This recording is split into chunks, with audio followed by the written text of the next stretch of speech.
Hello everyone. I would like to welcome everyone for today's session. I'm Saurdeep Das from Microsoft Student Chapter.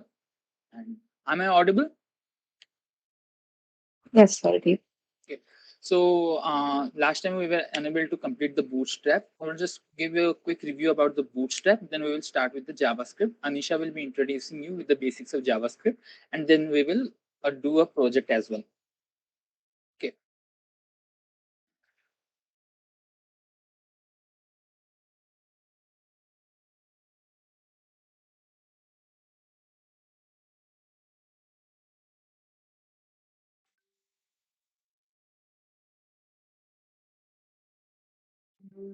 Okay. So let me tell you what is Bootstrap. The Bootstrap is a popular framework. Framework in the sense it has already predefined JavaScript structures and CSS structures. So from this, like if you include this in your code, so you don't have to write much CSS codes and JavaScript codes as well. But of course, you can customize them as for your own. But mostly, you will not have the need to customize it according to your own. It will just simply fetch the CSS or JavaScript code from the Bootstrap from online only, and on the only thing you have to deal is with the HTML code. And this Bootstrap thing was developed by the developers of Yahoo, and it is a very popular framework because it has been used across several sites. And there are actually two ways of including Bootstrap in a code. One is by using the package manager. It will just install the entire Bootstrap thing into your system, and you have to include it along with your program, so that whenever a user will go to your website and the Bootstrap package will also get loaded into their system, and then they will see how the entire web page actually looks and works. Another thing is to include by these links. One of these links is the CSS script link. You can see, yeah, written CSS here for the style sheet, and another is the JavaScript link. Uh, okay, yeah, it's written for JS. So for now, we will be just working with the CSS part only. So in the previous project of the John Wick portfolio, the problem with the web page was it was static. So we have to make it in a dynamic layout so that anyone can view it from any kind of device. So let's see how the Bootstrap is going to help me. So for that, I'm going to include this code into my VS Code project.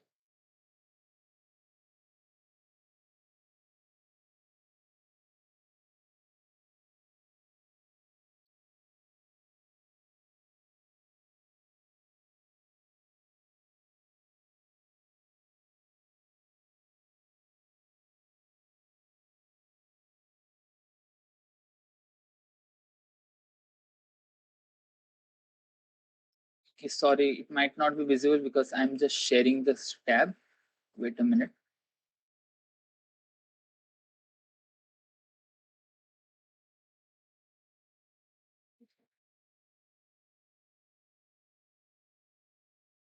Okay, so what I basically did, I just, excuse me for a moment.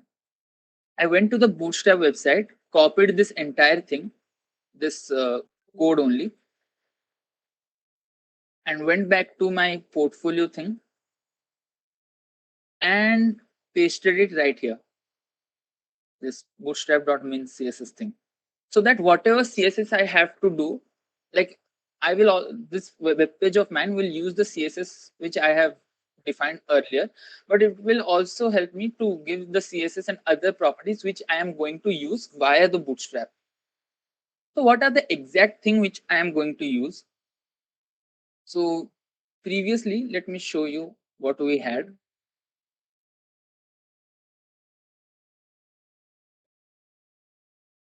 Okay, so we have this nav bar, and let me just give you a warning. We are going to edit this layout a little bit. It might not look as good, but the thing is, it will become responsive.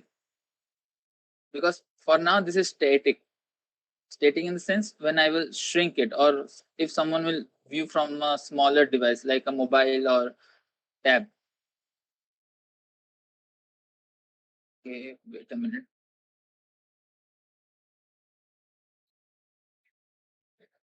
Okay, so when someone will view it from mobile or tab, it will not shrink. They have to just move their screen from here and there. So that might be annoying for any user. So Bootstrap will help me to do such things. So let's start with the navigation bar. This nav bar, I will do thing with Bootstrap.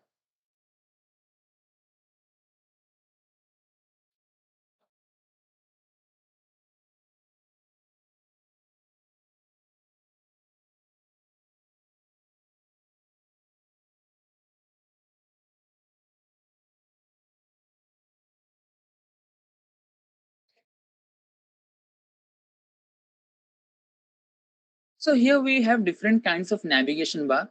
They have given us so much option that if I will just copy paste the entire code, the thing is going to look like this. So it will have this nav bar, home, link, drop down button as well. And in the drop down button, we can have these as well. And it can also provide you with a search bar. Or we can have something like this layout or something. So there are like different varieties of navbar like this one. And so what will happen if I will include Bootstrap? It will allow me, let's say I'm shrinking this entire thing. So yeah, that thing will become like this if it gets shrinked. So we will have a toggle button, and when I will press the toggle button, it will show the other features. Pretty interesting, right? Let's say I'm going to turn it back to my laptop mode. So for bigger screens, it will show like that, and for the smaller screens, it will give me a toggle button. For that, I just need to copy certain things. So you can do this very easily. You have to copy the entire thing and paste it in the code. And here also you can like make changes. If you have pasted it in the code, you can like instead of features, if you want to show any other word, you can show it that. And if you want to place any other thing like for more buttons and all, you can place it by just copy pasting this line. So for the sake of being the time being to save the time, I've already did it. So you can see the difference between the new code and the old code. Let me show you.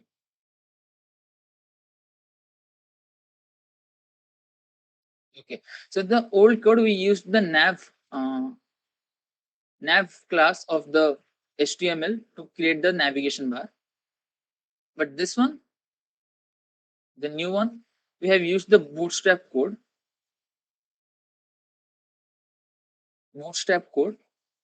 to do the same things only. Here I have included the home button. And instead of those other things, I have just edited like I want testimonial, portfolio, my services. That's it only. And yeah, it's the same code only copy pasted several times to add more items from here to here. So what this will do is if I go the same side. So yeah, it will look something like this. Earlier it was looking like this, but it will look something like this. And now when I will contract it, see, for the smaller screen, this toggle button has arrived. So if I will click on the toggle button, it will give all those options to me. Okay.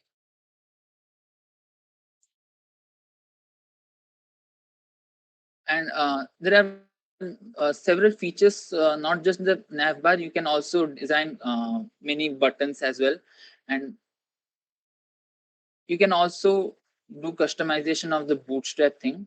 Like here, I have set the background as dark. I can set it as red. Let's hit save. Let's see what happened to our website.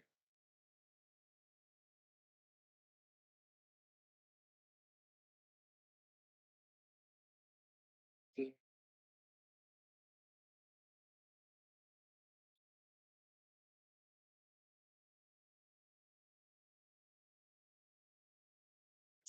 If something else happened, okay, we'll see that see about that later. And now it has changed to something else. We can also do something else in the code. So you can actually define anything in the code itself only, and the entire documentation is in the Bootstrap. And I have included all other content in this class so that the all other contents will shrink according when I will shrink the screen as well. And you can also design your buttons by using Bootstrap. Here you have the button section as well.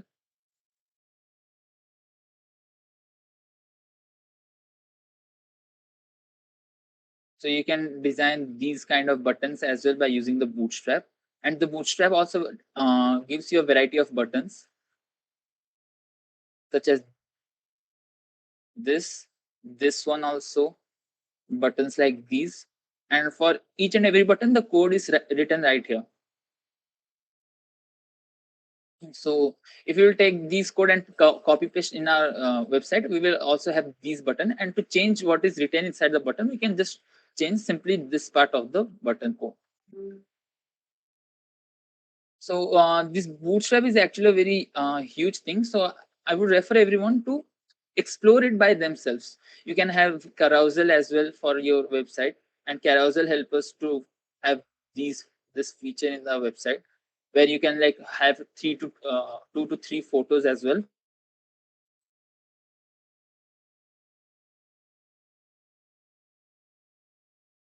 And it will just slide automatically according to the given time set here. Oh, copy paste the entire thing, and then here in the image source option, you can display have your source of the image. It can either be a link or can be something local.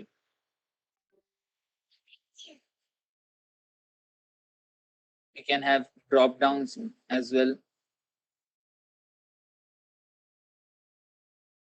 So these kind of drop down button you can also make using the Bootstrap only. So the entire code is available freely on the internet. You just have to copy it and paste it in your code and make certain customization according to you. If you want something other word rather than having action or something, you can just simply change these words. And that's it for today's Bootstrap session. Now, Anisha, are you there? Yes, I am. Okay, now the class is yours. Okay, cool. Just a minute. Okay. All right. I hope my screen is visible to everybody. Can I get a confirmation? Yeah. Yeah. Yes, Anisha, it's visible. All right, cool. Thank you. All right, everybody. Let's begin with JavaScript, which I consider as one of the most important elements, maybe, which, or maybe a very important tool for your websites. And in very simple words, I just say that it is one way to add functionalities and responsiveness in your websites. This is again in very simple terms. All right, cool. Before beginning the session on JavaScript, I'd like to introduce myself. And I'm basically just the president of the Open Source Lab. I'm Anisha. And my personal interests lie more towards data science and machine learning. And also,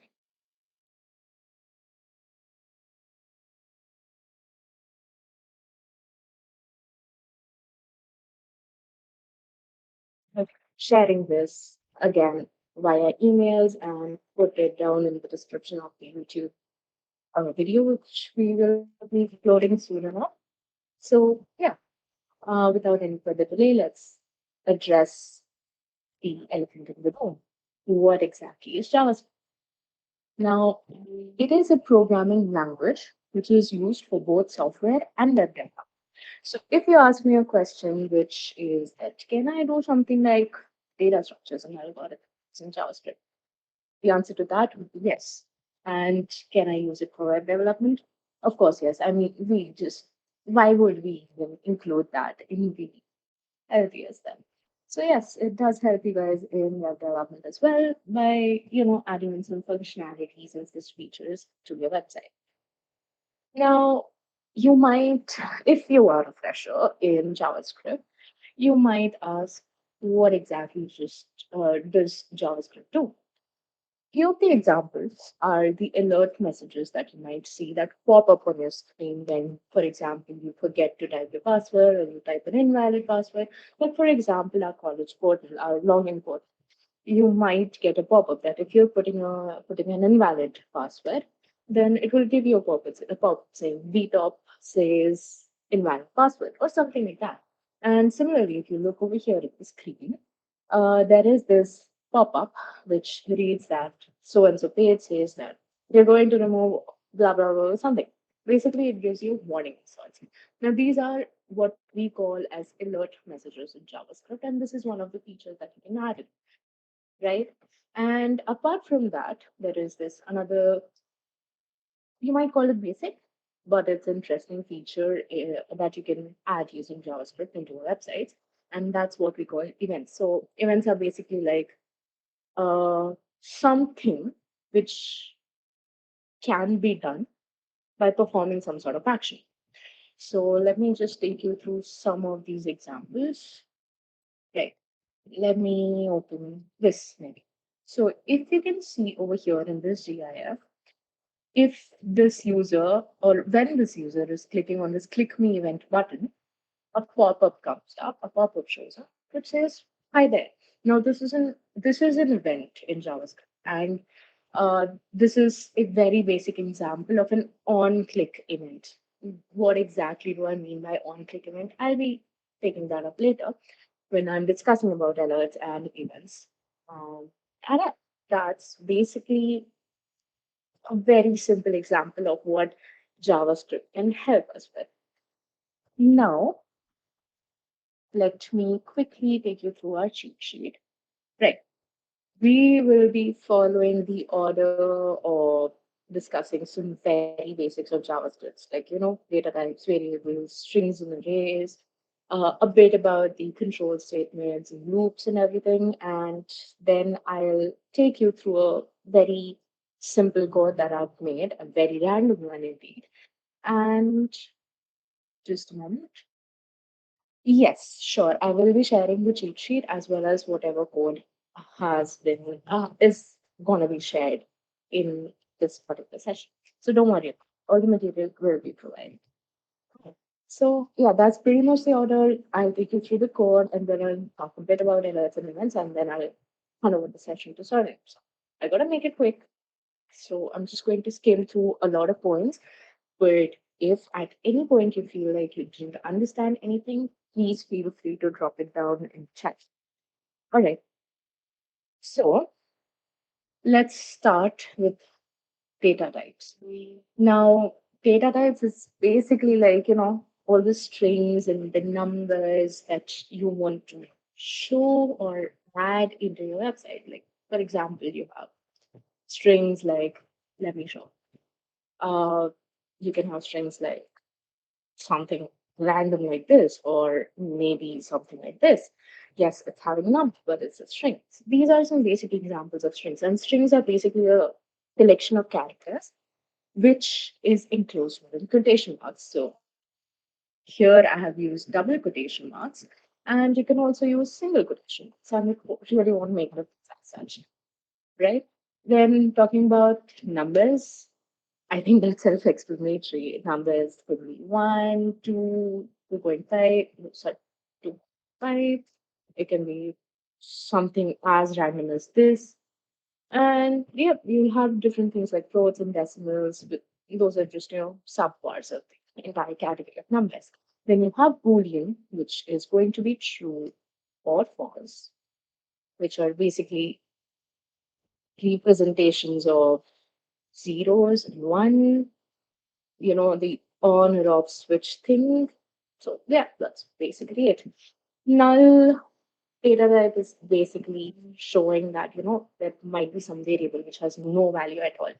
You won't really leave it empty. So you would just decide with none in that case. Then we also have undefined, wherein we are not giving a value to a particular entity. We also have symbols and objects. This is where I'd like to emphasize some focus on, because objects, in the category of objects, we'll be dealing with particular, right? So that's a basic intro. Let me also take you through variables, since this is also a very important thing when it comes to JavaScript. Now, variables can be defined as placeholders of memories. So let's say that you want to store a number, and I would like to store it in a variable named num. Now, num can be the variable which stores this, the number 1 to 3, right? Now, there are three particular ways of declaring these variables in JavaScript, which are basically var, constant, and let. And let's start with the very simplest one, var. Now, I'm not sure if you do understand the concept of global scopes. Let me put it out in a very simple way. Let's say that please don't try to understand what is written over here, but just know that var is a keyword which is used for this particular variable named name. And this would hold some random value, let's say something as simple like this. And I'm just going to undo that future sake.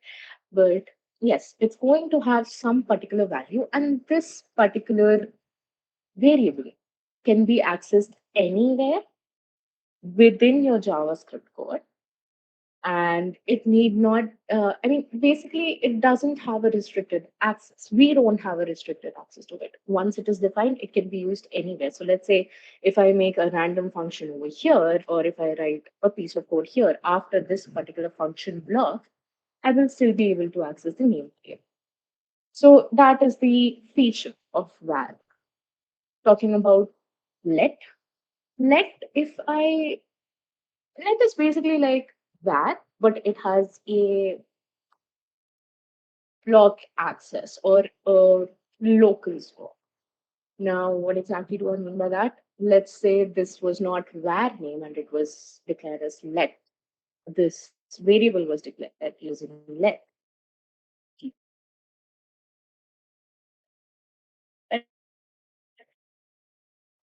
Then as function on outside this particular function block, I will have restricted access to it in very simple terms.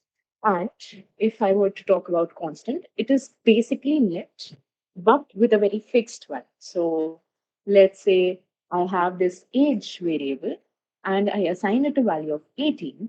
Now this will not be changed because it's a constant value, and it also has a block scope, just like let, right? Now, that's the basics of about variables. And let me quickly take you through strings. Right. So let's say I have this particular string and I want to change it.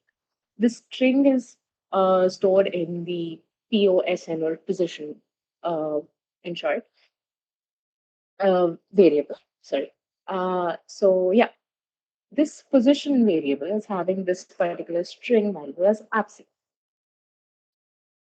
Now, what can I do? Maybe I just feel like out of the blue, I just want to get this printed in uppercase or lowercase. So I can just simply create another variable, or maybe I want directly. Then what I can do is I can use these string manipulation methods. For example, this two uppercase method. This would basically return me the uppercase or the original string, which is modified into uppercase. And similarly, I have access to different methods like two lowercase and stuff like that. And there are like, trust me, thousands of these methods. Okay, not exactly thousand.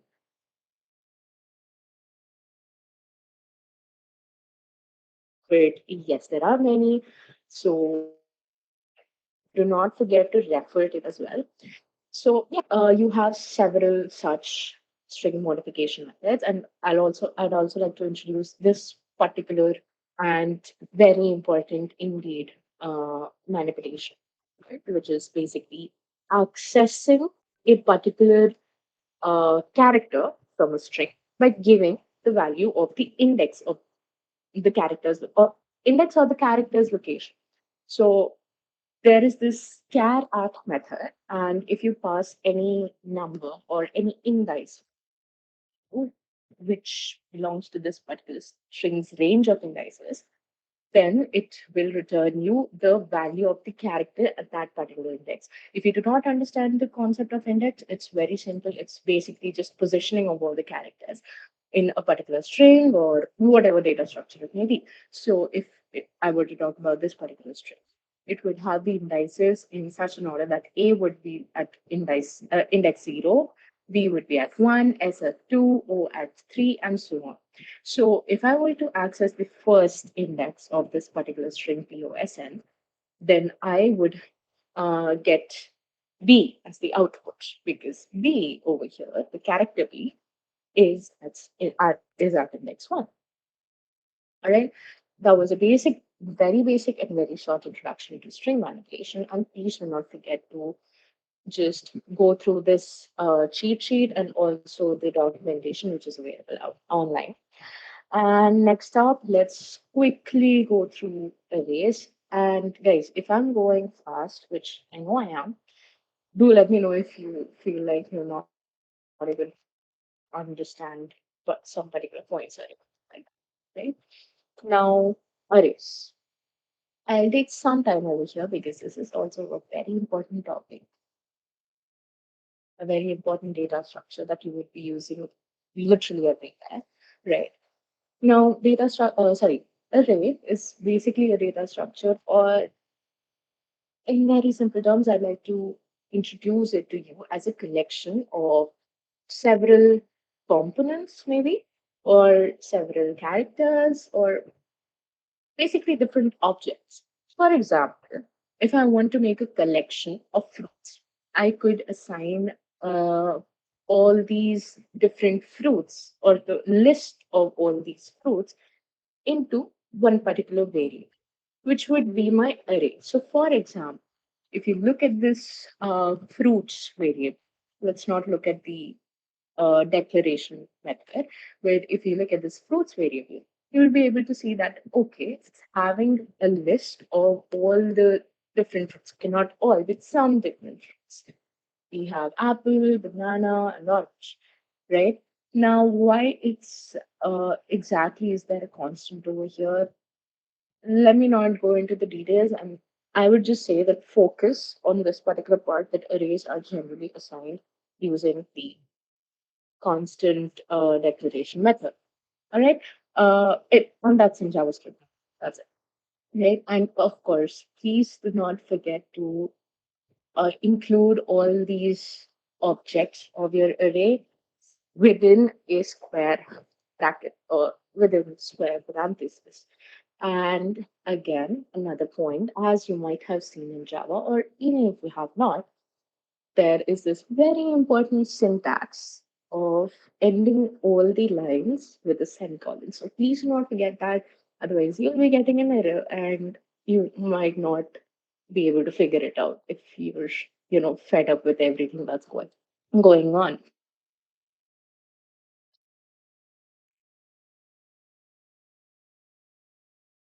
Anyways, so that's a basic introduction of arrays, and there are majorly two ways of declaring these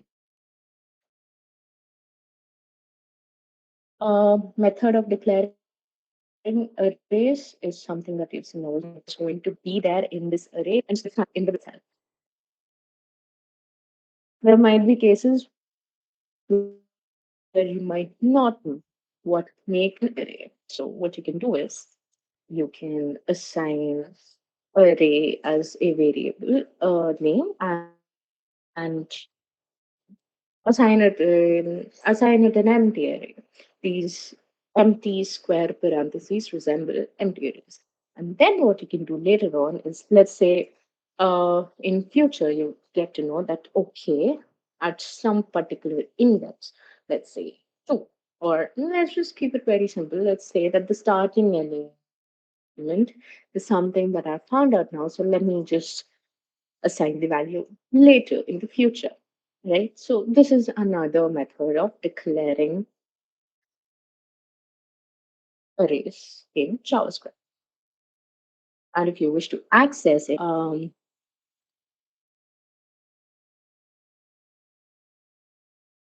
give a variable name. It's a very bad nomenclature, but let's leave it aside. And then you give the name of the array. Let's consider this itself. And let's say you wish to access the second, oh, sorry, value at the second index and the third element, basically. And let's say you want to modify, sorry, let's say you want to modify any particular entity in the array. That's also pretty simple. You literally just have to type array and the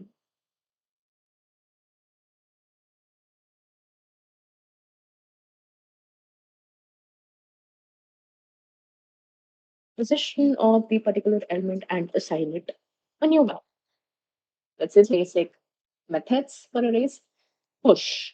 Push is basically adding an object or an entity into the array, which we already have. So this fruit array will basically, after this push operation, have four elements, which will be apple, banana, orange, and mango. And also, push only adds the entity at the very end of the list, right? Then you have the shift operation, which basically will return and also remove the value which is at the very beginning. So if you do fruits.shift, apple is the value that would be returned. And if this access is something that we have seen over here pretty much, right? And apart from that, actually, you know what? I'll take this one when I'm talking about loops. I'll take this example itself. It's pretty simple. And yeah, let's just keep it for the future. Let's go to control statements now. What exactly are control statements? It's literally just if, else if, and then the switch case. What exactly is if? Let me also show this to you with the help of an example. If is basically given a condition and then performing certain actions depending on that particular condition, right? So let's say if true, print X, right? So if some particular condition is true, we will be literally printing X on the screen, right? Now, how do you make that? How do you do that? Let me quickly type it out as well. Control statements. I'm just going to write down the syntax. If condition, you open curly braces. Curly braces will basically depict a block of code, and then you maybe print something. Console.log is adding all the or maybe returning some particular value in your console, or if you want to make it very simple, document dot write is basically equivalent to print, or printing a string to be very specific. So if some particular condition is satisfied, you can print some string. If true, do this. Now, what if this condition does not hold true? That is when you would use else. So if not this particular condition, or if this condition is not met, you would write something else. Examples that I'm giving. Now let's say there is a second condition, or maybe a third condition, or multiple conditions which you would like to check. What would you do in that case? You would use the else if method, in which you can check the second condition or the nth condition, right? Let's name this condition as condition one, open a block of else if, and print something else altogether. Let's just print y, because why not? Right. So that's a very basic introduction of the control statements, the three major control statements, and we also have switch cases. I already have an example over here. What exactly does switch case do? Let's say you have a menu and it has three options, A, B, and C. If you select A, some particular operations need to be done. Or let's say A needs to be printed. If you select B, B needs to be printed. If you select C, C needs to be printed. Or there might be something which is just there by default. So switch and you put the assigned variable or some condition, or generally it's just a variable. And then you check the value of that variable using this case keyword. So you assign the value to this variable prior itself, prior to using the switch case method, and then you assign just add in that value over switch because that is what you want to check. Then you check if that is Monday. Let's say day is what we are checking. You check if it is Monday. If it is Monday, write it as Monday, or add it into your console that it is Monday. Console.log is one of the uh, methods used to add in some particular message into your console, and then you break that. Do not forget to break, or do not forget to use break, otherwise the other condition check in very simple terms. Then you also have Tuesday, and if this day's value would have been Tuesday, this is what would have been returned to your console. Again, break it, and then this is just a by default message, or if there is no other message or there is no other option, something else is ticked, then in that case, this would be returned to the console, right? This particular message. Now, that's another topic that is covered. And okay, there is some shortage of time, so I'm going to cover loops as fast as possible. Loops, comparatives, and functions. Now, loops is basically repeating a particular action.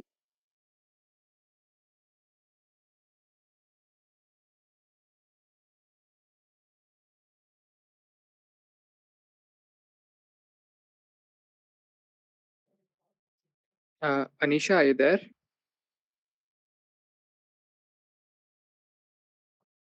All right. It looks like the presenter might be facing some issues with the network. I request patience. Okay, I think she's back. Anisha? Hi, hello. Okay, my Yes. network was now. It's all right. What's the last thing that Yeah, you guys did? loops. Just about loops. Loops? Yes. Okay, I'll just restart then. Yeah. I restart? Yeah, Oops, please. yeah. Okay. Sorry for the inconvenience, everybody. Now, coming back to loops. Loops is basically performing a particular action repeated, or a block of code, repeating a block of code for some n number. For achieving this looping methodology, we have three ways to, or maybe let's just put it like we have three types of loops. We have for loops, while loops, and do while loops in JavaScript. Just a second, guys.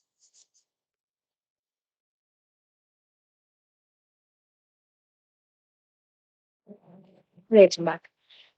So for loops, you just have a set number or a finite number or a number that you know that okay, for this n number, I have to repeat it or repeat the action.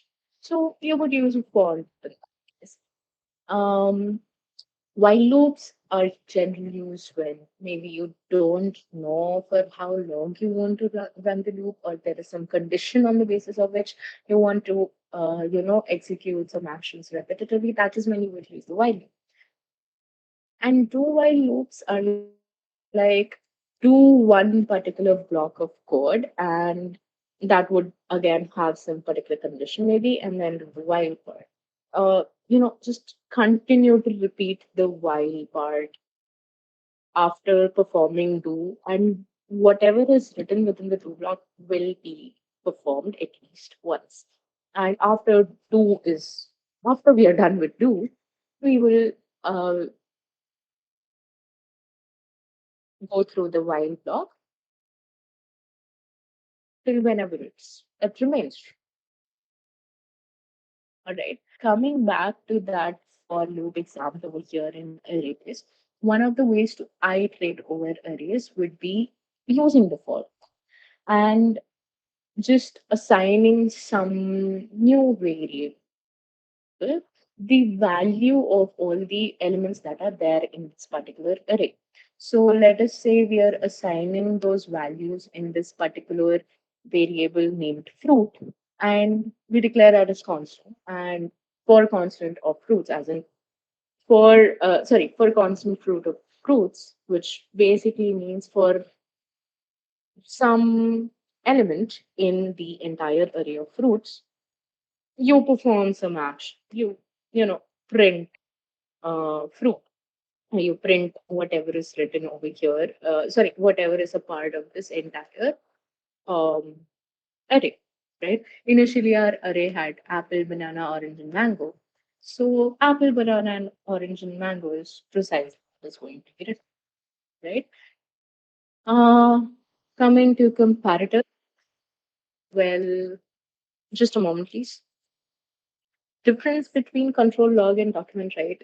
Control log would basically, console log would basically add in a message to the console and also print it. And document write is generally used for printing strings. To be very precise, that is the major use of document dot write. Okay. Coming back to comparators, comparators are a basic way to, let's say, check some conditions or compare to values as it is written over here. Let's say we want to compare two quantities, and we just want to check if they're equal to each other or if they're not. Is there any less than greater than equation going on in between them? We can use all these comparators that we have. Please go through this list. There are many more important topics to cover, and I have only 10 to 15 minutes left for my part of the session. So I'm going to take you guys to my code, which is where I'll be covering the topic of events and alerts and functions as well. So actually, there is another point that I missed out over here, which is that JavaScript can be included in your piece of code in two ways, or JavaScript code can be included in your website in two simple ways. One would be something that I call as internal JS, and one is what I call external JS. As you might have already seen, internal, external, and inline CSS, it's very much similar to that. Internal JS would basically mean that you include the JS code within your HTML code itself. And external would mean that, okay, you make a separate JS file altogether. For example, here I just make a new file altogether and type some random set of code. That's not code, but that's something that I've written over there. But let's just assume this is some sort of code. And I save this as a .js file, and then I incorporate it into my main HTML file. That would be external JS, right? I'm not going to cover this part because Solidate will be having the similar code for an external JS file, per se. Um, So let me just tell you how exactly you can add your JS code within your HTML. So the syntax is very simple. Let me just, write some random things. Just, begin with the website. Now I have this head tag, right, in HTML. Whatever JavaScript code I wish to write, I would have to write it inside these script tags. All right. And it's going to be a very simple thing. I'm just going to print something over here. But for doing that, how exactly does HTML know that this is a JavaScript code and not CSS? Very simple. You just add in a simple message over here, which reads type is text of JavaScript, or basically a JavaScript, right? And coming back on something like, I just want to print something, I would print a heading. Now, if you see in HTML, it would be very simple. You want to print something in site with a heading tag, you don't really have to put these in quotations, but the in this internal JavaScript code, yes, you have to, even an external. And if it was normal heading tag, you would just write something over here, anything random. However, in JavaScript, you have to add these tags, whatever HTML tags you intend to use, you have to add them within quotation marks, and the message would go between these tags, just like an HTML. And you're just going to write something very random. Now, let me just remove this just to avoid some confusion and go live. That's it. Stop, guys. And your WhatsApp was the title of the website. This was the content that I wrote over here. Now, coming to our main code, which I would like to showcase today. It's a very simple one, and it's basically a form validation code. What do I mean by form validation? Well, you're filling a form and you might end up writing something which is wrong. Well, in that case, you're just going to check it over here in this JS code, check some conditions, and accordingly generate some pop-ups or alerts that we saw. If you remember, hold on, where's my presentation? Right. So if you remember this pop-up that came, this is what we call an alert. So you can just return an alert, right? In case some conditions are failing or even if they're passing. Okay? So in this particular validation form, hold on, I'm gonna show that as well to you guys. So in this particular validation form, there are three entities that you need to fill. Sorry, you need to fill your name, email ID, and mobile number. Right? There might be some certain conditions which I need to check. Let's say these entries should not be empty. These should all be non-empty. You have to enter something or the other because if you don't fill anything, an alert will pop, right? So, how do I do this?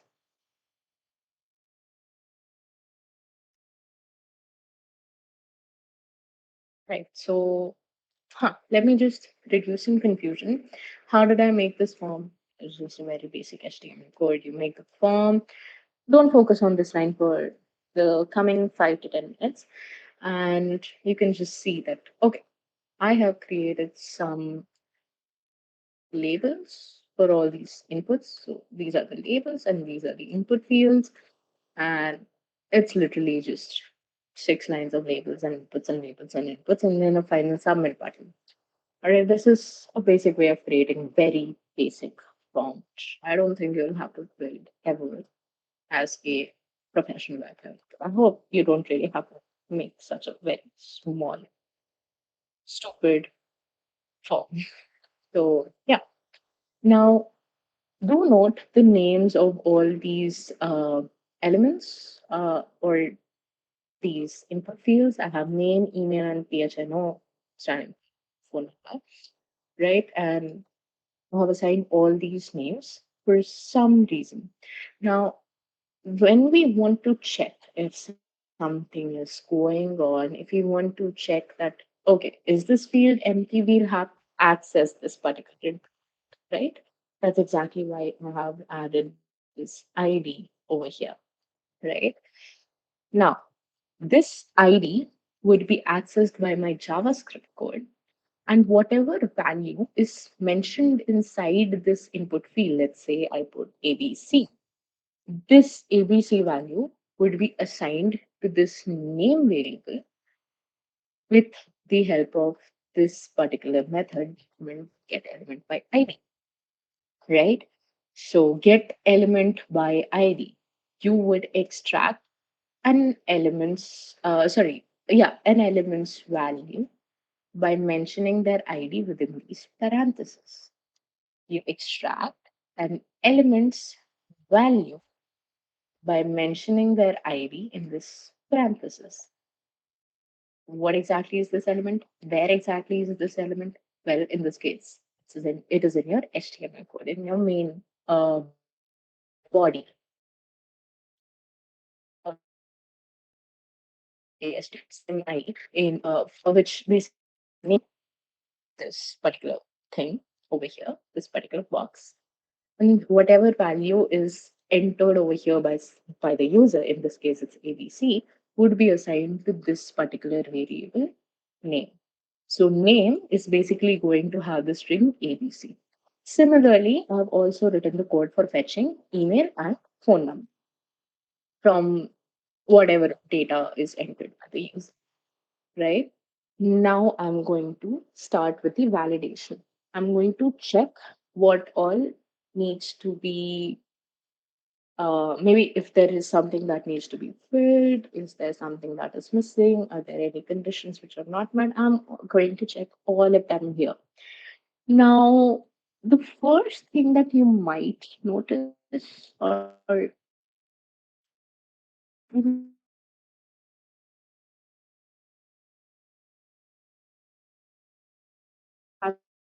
noticed, very simple explanation to that is I want to check all these conditions, right? I want to check that all these conditions are met, and only if all the necessary conditions are met, then I am going to return that, okay, you have submitted the form and you're good to go, right?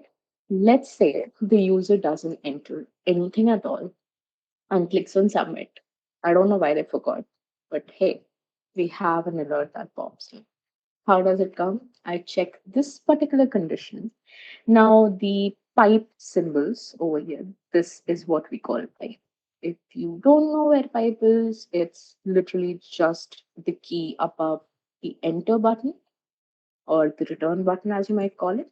And you just press shift and the button right on top of your enter button, and you get pipe. So shift and the button above entered is the pipe symbol. Pipe symbol stands for OR. Now, name, email, and PHNO are basically these three variables. I'll check if either of these are empty. So name is empty. This is basically double quotation mark, which is sorry. hold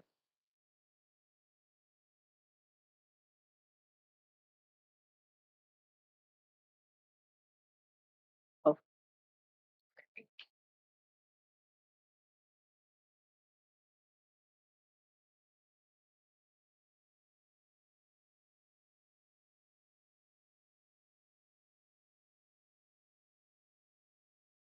one second. Quotation marks, and there's nothing written inside it.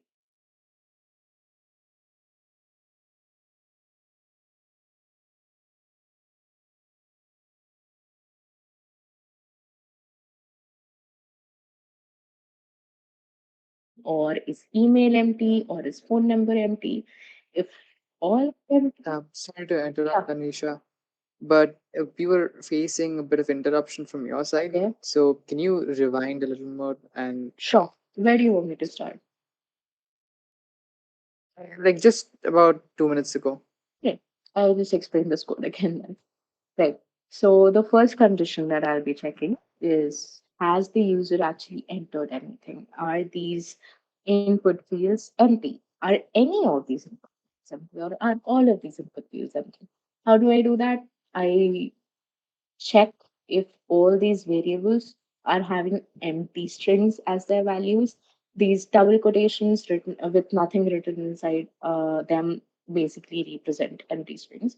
So if this name is strictly equal to an empty string, or these pipe symbols are or, if you don't know where the pipe symbol is, it's literally just the key above the enter button or the return button in your keyboard. And yeah, so you type that, you check if the name is empty or if the email is empty or the phone number is empty. Even if one of these are satisfied, let's say only email is empty. Oh, let me actually just do it for you and show it to you guys. Why am I typing random things in now? Now, email is empty. This particular alert message pops up. How do I send or how do I show the user an alert message, that pop up that came over here? I literally just use the alert keyword and that's it. You just have to type alert, open the parentheses, and you type whatever message you want to return to the user. Okay. And please make it meaningful messages, right? And then I'm just going to return false because this particular function that I have created would be returning some value on the basis of which I will be able to judge, okay, I have to send some particular message, or if there are no errors, let's say, if all these fields have met the necessary criteria, and I click submit, then there can be an alert that pops up, or you can go to the next page. I've kept it very simple over here.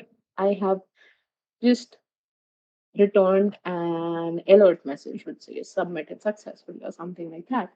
And then it returns the true value, which basically means that okay, everything is good to go now. Now this function is all set to return a true value. Everything is not met, return false. If everything is met, return true.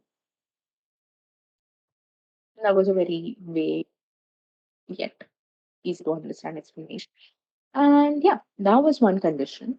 Another condition would be, let's say there is this particular criteria that whatever email ID you entered, it should be greater than 9 characters. So what that basically means is, mm, y at in dot in, how many characters are it? 5, 6, 7.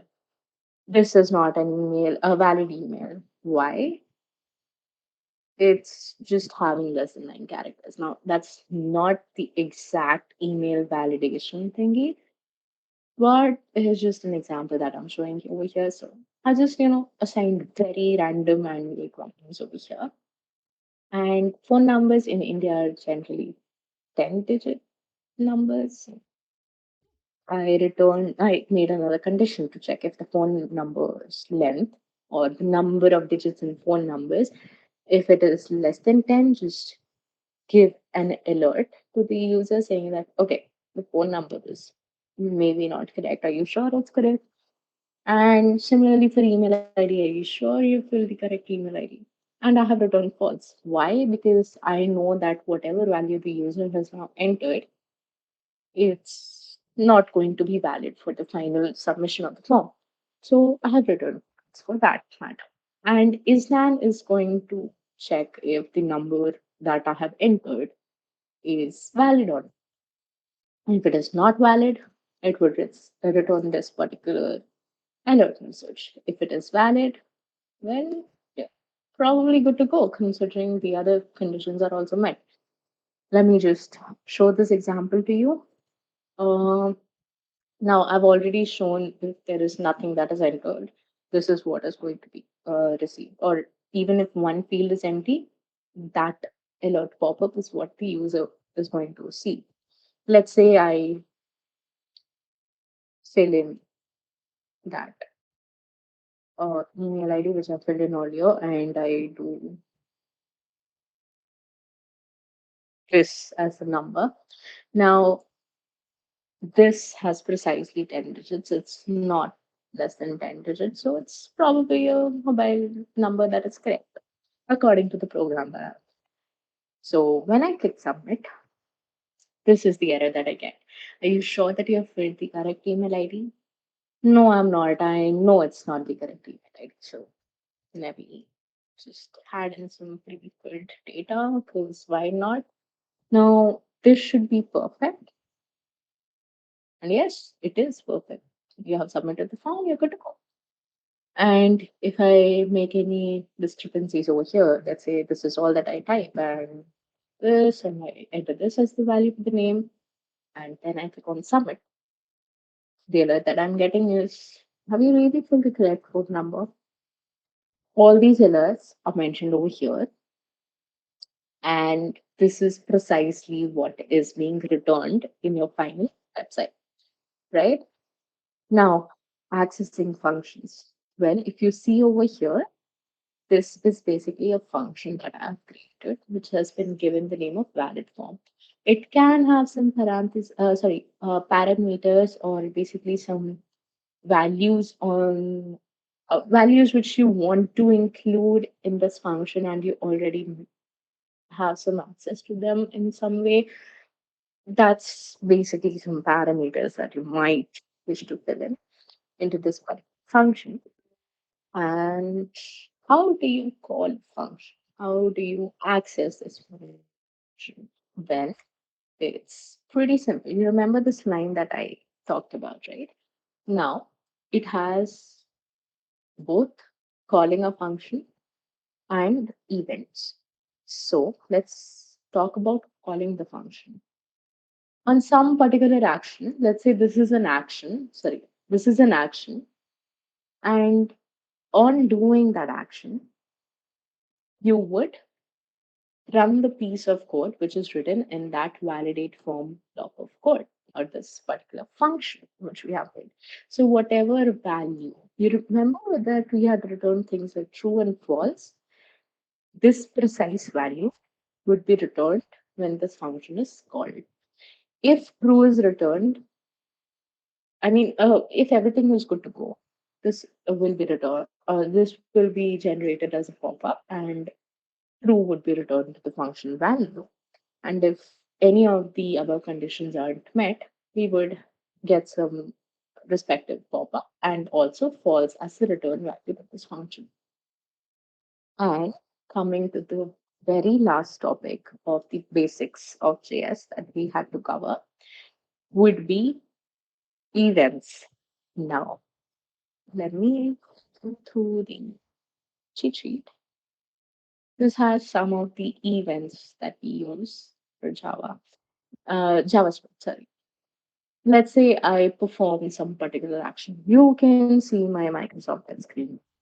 Let's say this events thing was actually a button. And I take my cursor on top of it and I click on it. And boom, some graphic shows up. Say I clicked this button, which led to an action, which was the graphic showing up. I clicked on an element and an action occurred. Similarly, I submitted a form or I clicked a submit button in a form and a pop up showed up. I submitted something and a pop up showed up. Right? Not this, maybe this, whatever the condition might be. According to the condition, a pop up shows up or some actions come into a picture. So on submit is one such event wherein if you click on the submit button of the form, a response a respective response would be generated.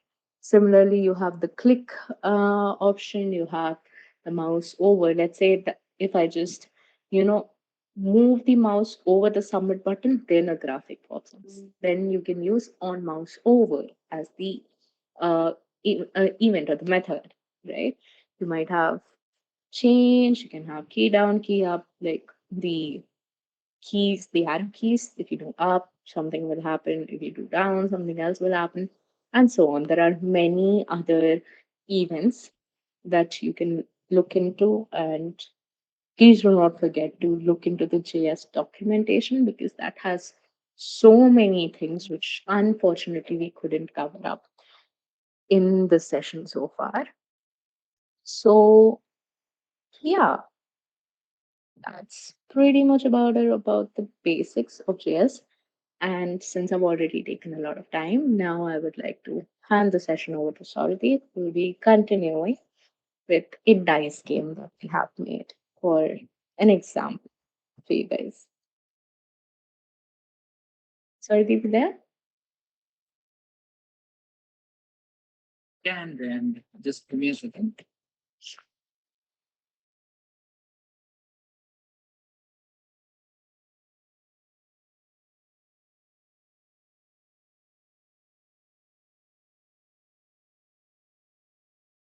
So, hello everyone, I'm back and I will be helping you out to make the project of the dice game. But before that, I will just let everyone introduce with some functions which we are going to use for this dice game. So let me just show it for the testing purpose here only. Just get in Control Shift J and here my JavaScript console of the web browsers open up.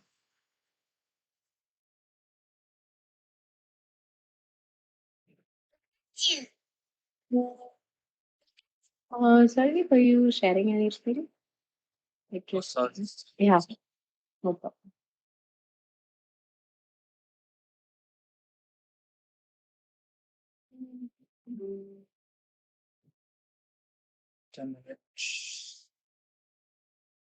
Okay. Okay. Wait.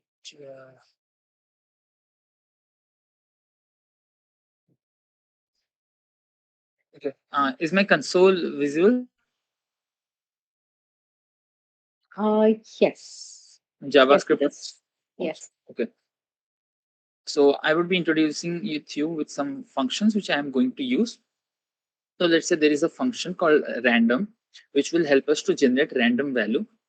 So let me show you how this function works. Let var n equal to, as it's a math function, we have to use the math keyword to use this function. And at random, to show what it is going to generate, I'm using console log n. This will basically show what value is it going to generate, and so it is basically generating a decimal value. And let me tell you everyone that this function random generates a value between 0 to 0.99999. So let's do some basic math. Let the function be fx and let it generate a value from 0 to less than 1, or you can just simply say a value between 0 to. There's a difference between these two functions. Here, 1 is not included. So, and here 0.99 is included. So, this is what the math.random function is generating. But for the dice game, we need a function which will generate the value between 0 to, say, 1 to 6. So, let's say I multiply the entire function with 6. So, I will just get a value between 0 to. So, if I'm using this function, let's say I'm multiplying this with 6. So I will be getting some values which is less than 6 and not exactly 3.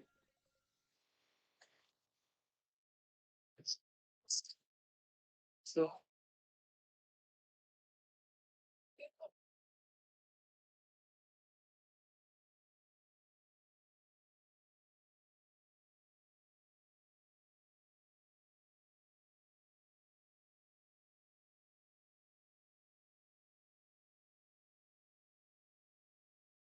sorry everyone for the disturbance.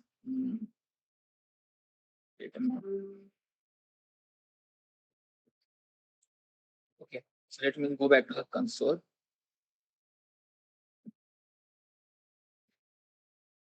Okay, so basically I have to multiply the entire function to get it 6. But we still have a problem with this thing that it will generate some decimals value as well. So I will be using another function known as math.floor.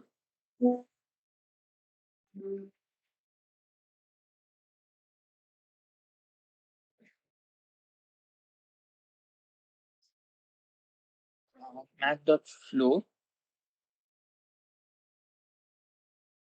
and this function will help us to get an integer value of whatever. So in mathematics also we have introduced with this function as like something like this, the greatest integer function of x.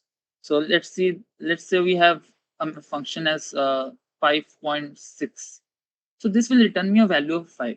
But we still have a problem that if I will use that maths dot floor of fx, I will be still getting a value between 0 to 5, including the 5. But I want a value between 1 to 6. So I will just simply add 1 on all sides. So I will be getting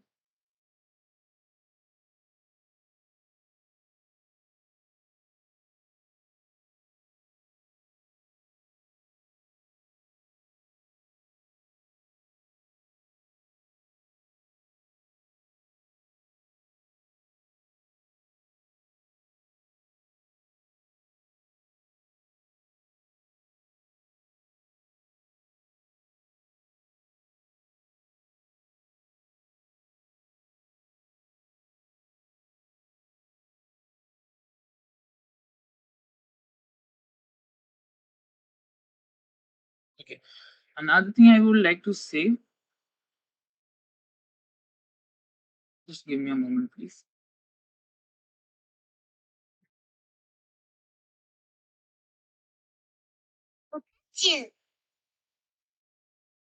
Okay.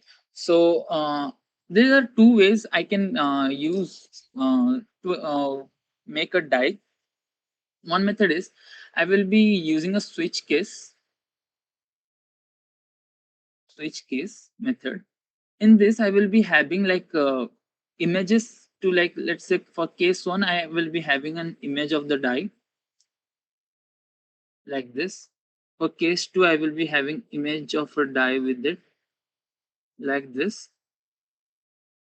For case three, I will be having different die faces for the different cases, so that whatever the value will be generated by the JavaScript, it will go to the switch case, and that switch case will prompt the image.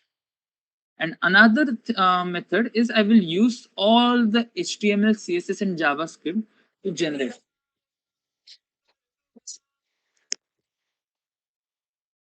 So let me tell you the second method as well.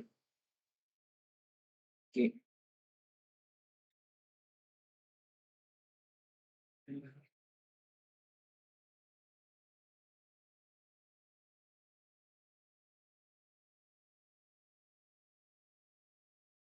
Okay. So let me create another file.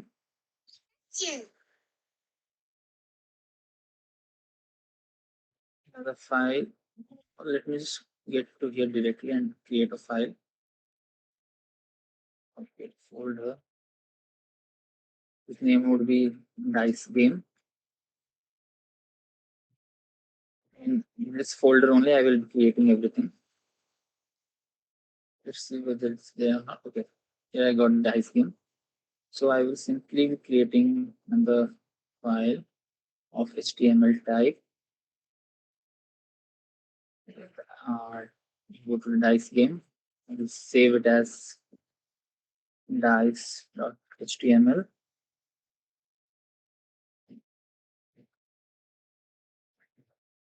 I will be creating 3 more files. Let's say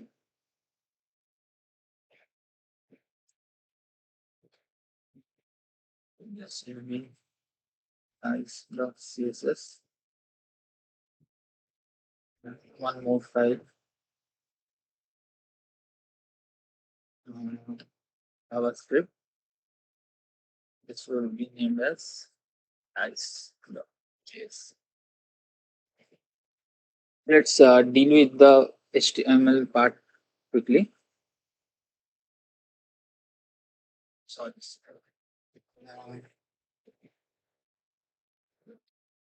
This is a basic boilerplate. Let's give the title as dice game. Then, I would like to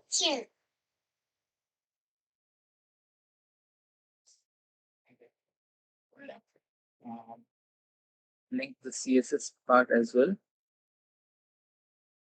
It has dot CSS, and another for the script part. I will be including. Okay.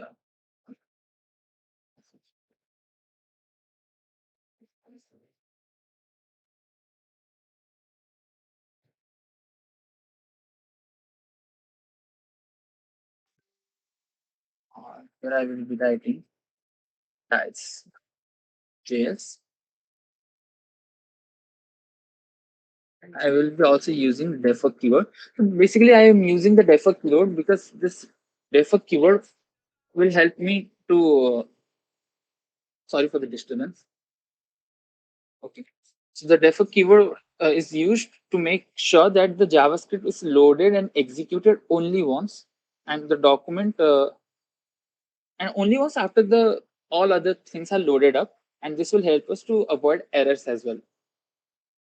And let me create a basic body using div. Equals the it's a dice container, and within this div, I will be creating another div, and this should be no need to create a div. Let's say we want a button. Let's create a button.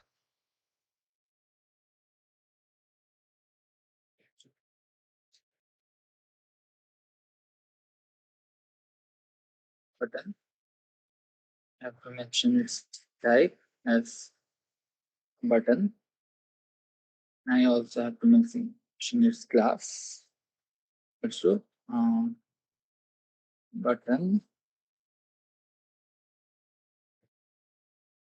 Nice. This button will display this thing.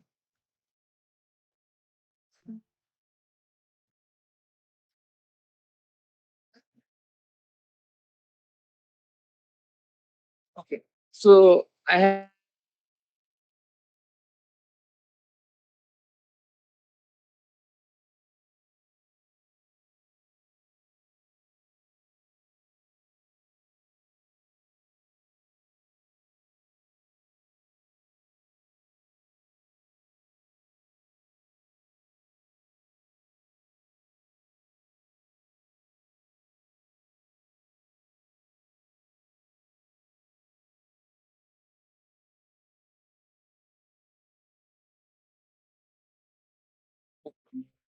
due to that it sometimes just gets disrupted. Okay, let me hit save. Let me create the CSS part for this. Uh, so first I had this thing called dice container.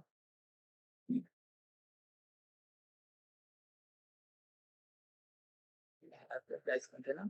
Yes, known as dice container.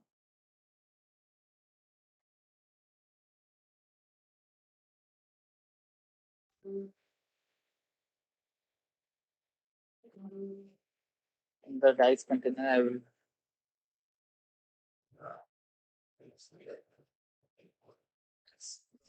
don't worry about this keyword. Then the dice.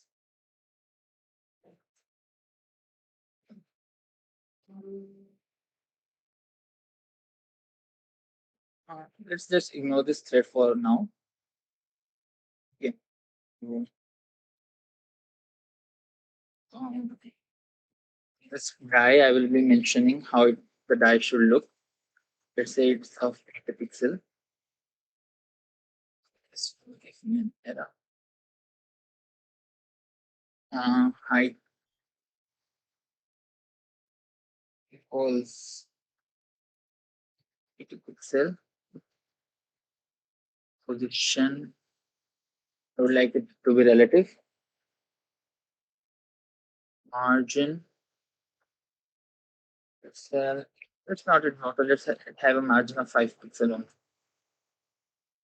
on border radius. border radius will help us to make the dots.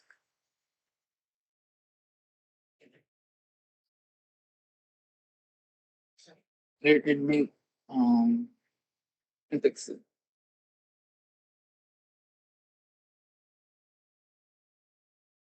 And let me have a box shadow as well. 0, 0, and pixel. And I will be using the RGB color coding to give a 0, 0, 0, let's have it 0.25. It will just create something like a shadow, and this thing will fade at 25% rate. Uh, I will also like to create a nice dot. Mm.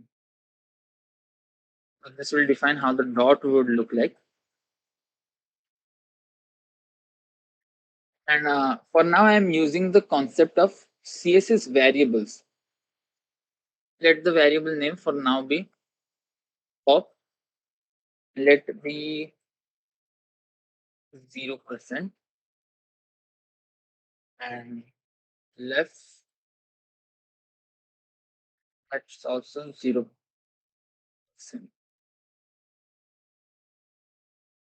And let me have it width of pixel.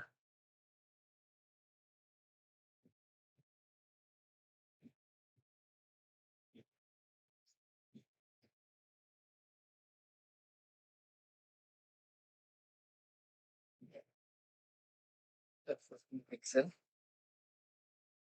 and a height of 15 pixel as well.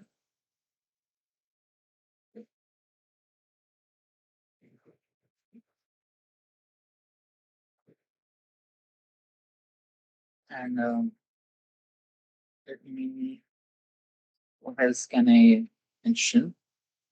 We have width ahead. Let's the background color. Obviously, the dot should have a background color as black, or else it won't be visible, and it should have a border radius.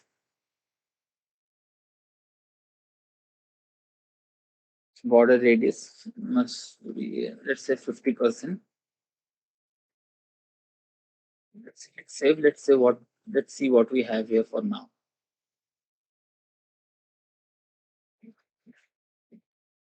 Okay, we already have the button as well, but the square or the die is still not visible. Don't worry, it will be visible in a moment. Let's get back to the Java. Okay, and let me give the dots positioning in this only.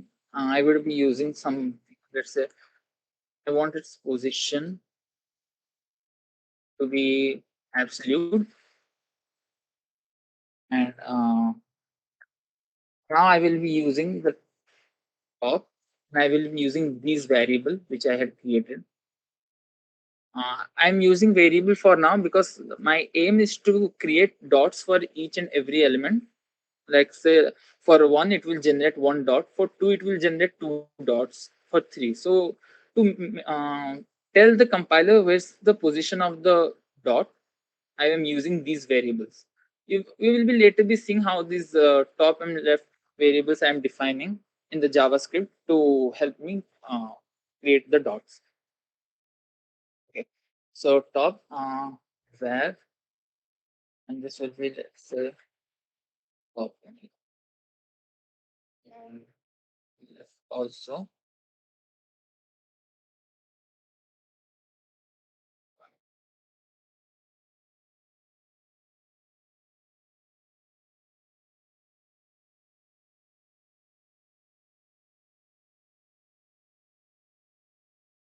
I want all transform.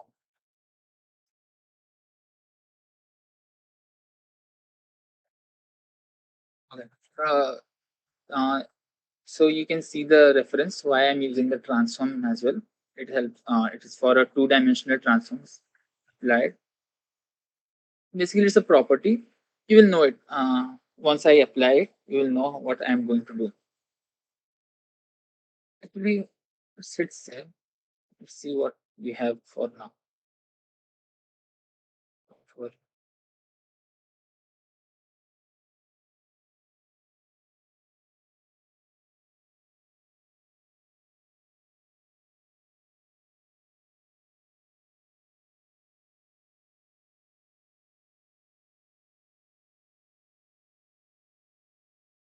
let's see, transform. Basically, this transform will help me to get all that in the alignment, correct alignment. That's why for the transform. So actually, what will be happening is if I will be using only these variable, so the dot will not be in the accurate position which I want. So transform will help me to keep the dot in the accurate position. So that's why I will be using transform and give kind of have it transform to have is another thing called translate x. The x axis part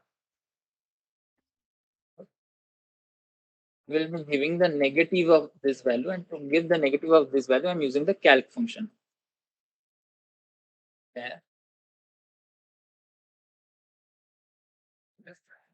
Into -1. Similarly, I will be using y. Okay, there's a problem here. Sorry. Yeah, it will. I think. Can we have more 15 minutes? People have some activities planned for today, so I don't think we'll have that much time. Or should we continue it in the next session? Okay then. And you can give them a maybe a view of the code that you've already made, like what exactly is what Okay. they'll achieve at the end. Yeah. Okay. Okay then. Let me show you how the script should have looked. Just give me a moment. Sure.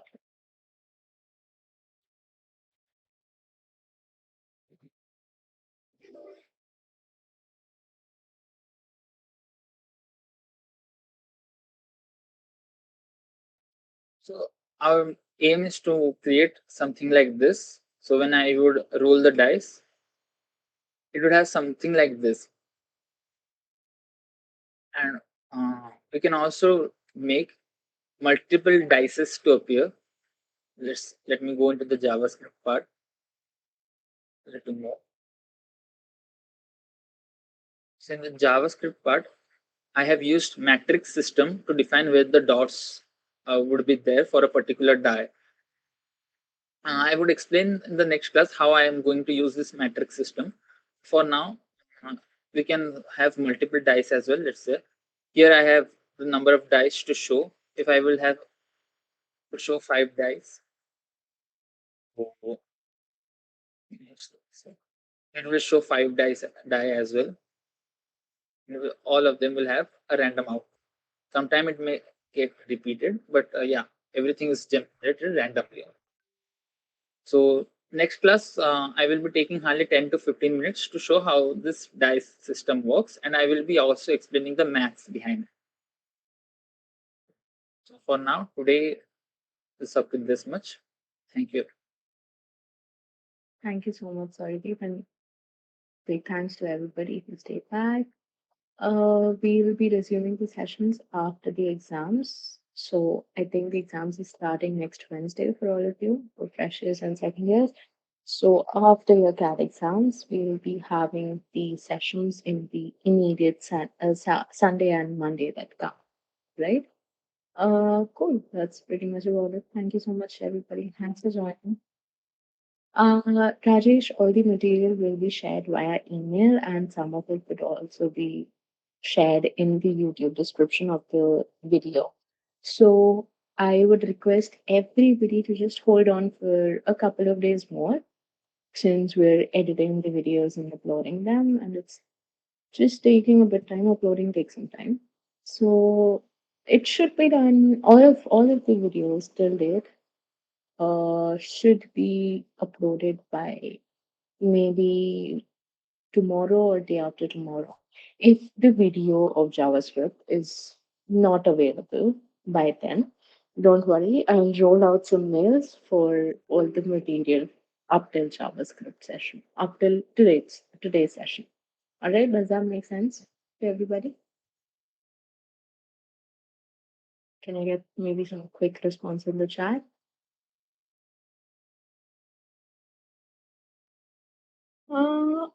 All right, cool. I'll just take the silence as a yes. All right, so great to have you all here. Any queries, any feedback, anything at all, please do not forget to mention it with or to our email IDs and everything. So thank you, Rajesh. All right, that's pretty much about it. See you all after your exams. All the very best for the same. And thank you. We'll be ending off the session now. Thank you.